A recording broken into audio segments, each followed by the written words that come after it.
నమస్తే అన్న. నమస్తే భాయ్. 2024 ఎలక్షన్స్ ఉన్నాయి కదా, నెక్స్ట్ సీఎం ఎవరు వస్తారు అనుకుంటారు? My feeling again Jagan is going to be become a CM brother. ఎందుకండి జగన్ గారు ఎందుకు వస్తారు? జగన్ అంటే ఇప్పుడు 5 years మనం అతని పరిపాలన చూసాము.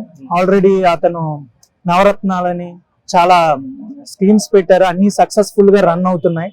ఇవే స్కీమ్స్ మళ్ళా రన్ అవ్వాలంటే జగన్ నే మళ్ళా సీఎం చేయాలని నేను అనుకుంటున్నా. చాలా మంది పథకాలు వేస్ట్, మరో శ్రీలంక అవుతుంది దీనివల్ల అని చెప్పేసి అంటారు కొంతమంది ప్రతిపక్షాలు. ఇప్పుడు తెలంగాణలో పథకాలు పెట్టారు, ఆంధ్రాలో పథకాలు పెట్టారు. కానీ ఆంధ్రాలో పెట్టిన పథకాల నుంచి ఎటువంటి నెగిటివ్ ఇంతవరకు రాలేదు. కానీ కొంతమంది దీన్ని నెగిటివ్ గా క్రియేట్ చేశారు. కానీ అతను జగన్ అనేది బ్రెయిన్ తో ఒక మనిషికి కావాల్సిన మినిమం బేసిక్ పథకాలని ఇస్తుండు. ఇప్పుడు ఇక్కడ హైదరాబాద్ లో ఫ్రీ ఆర్టీసీ, ఫ్రీ కరెంట్ ఇచ్చారు. అది చాలా ఫ్లాప్ అన్నమాట. అది ఎందుకంటే మినిమం బేసిక్ ఒక మనీ గవర్నమెంట్ ఎంతో కొంత మనీ ప్రజల నుంచి వెళ్ళాలి.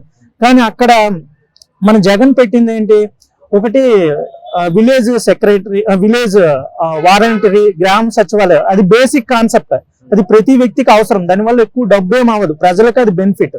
నెక్స్ట్ ఆరోగ్యశ్రీ, అది అప్పటి నుంచో రాజశేఖర హయాం నుంచి ఉంది. ఆ యొక్క స్కీమ్ ని చూసి దేశం అంతా దాన్ని రన్ చేస్తున్నారు కూడా.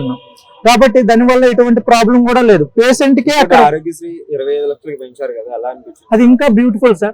ఎందుకంటే ఇప్పుడున్న రోజుల్లో ట్రెండ్ లో హార్ట్ అటాక్స్ అని, డయాలసిస్ ప్రాబ్లమ్స్ అని చాలా ఎక్కువ అయిపోయాయి. దానికి కావాల్సింది ఎక్కువ మనీ అవసరం.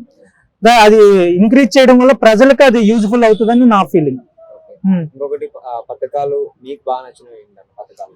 ఇది ఆరోగ్యశ్రీ అండ్ గ్రామ సచివాలయం. అంటే ఇది వరకు మనం ఎంఆర్ ఆఫీస్ ఒక ఏదైనా ఒక ఐడి కార్డు, ఏదైనా మన క్యాస్ట్ ఇన్కమ్ కానీ ఏమైనా చేసుకోవాలన్నా ఆధార్ కార్డు కానీ ఇది చేసుకోవడానికి 3-4 days. ఇప్పుడు మనం ఇక్కడ హైదరాబాద్ లో ఉంటున్నాం. ఇప్పుడు మన విలేజ్ కి వెళ్ళి దాని గురించి చేయాలంటే చాలా టైం పట్టేది. ఇప్పుడు అక్కడే 24 hours లో దాన్ని రెక్టిఫై చేస్తున్నారు కాబట్టి దట్ వాస్ బ్యూటిఫుల్.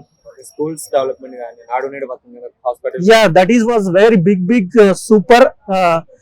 నాడు నేడు అనేది చాలా యూజ్ఫుల్. ఎందుకంటే మనం చదివేటప్పుడు చిన్నప్పుడు ఒక స్కూల్ కి కనీసం బోరింగ్ ఉండేది కాదు, ఫుడ్ ఫెసిలిటీస్ ఉండేది కాదు, ఏమీ ఉండేది కాదు. అసలు బిల్డింగ్ కట్టిన తర్వాత పెయింట్లు కూడా వేసేవాళ్ళు కాదు.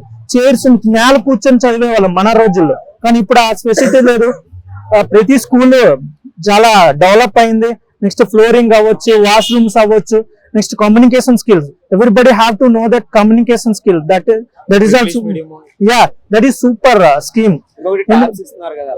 That is also beautiful. ఎందుకంటే ట్యాబ్స్ అనేవి చాలా, ప్రతి వ్యక్తికి ట్యాబ్ అని మొబైల్ యూజ్ చేయాలని ఒక డిజైర్ ఉంటది. అది ఒక పేదోడు అనేది కొనుక్కోలేడు.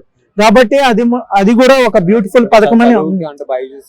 యా దట్ సేవ్ చేసుకోవడానికి, ఏదైనా మ్యాటర్ ని ఇంక్లూడ్ చేసుకోవడానికి, తెలుసుకోవడానికి చాలా యూజ్ఫుల్ అవుతుంది ట్యాబ్ కూడా. నెక్స్ట్ జగన్ సీఎం అయితే ఇంకా ఎలాంటి మార్పులు చూడొచ్చు? డెఫినెట్ గా ఈ మార్పులతో పాటు ఇంకా చాలా మార్పులు. ఇప్పుడు చాలా మంది అంటున్నారు రోడ్స్ ప్రాబ్లం అని, ఇవన్నీ వాటిని కూడా డెవలప్ చేస్తాడని నేను అనుకుంటున్నాను. జగన్ ని సీఎం చేయాలని కోరుకుంటున్నారు. వన్స్ జగన్ సీఎం కాకపోతే మట్టుగా the Andhra people will face the problem definitely. Just think and vote for Jagan.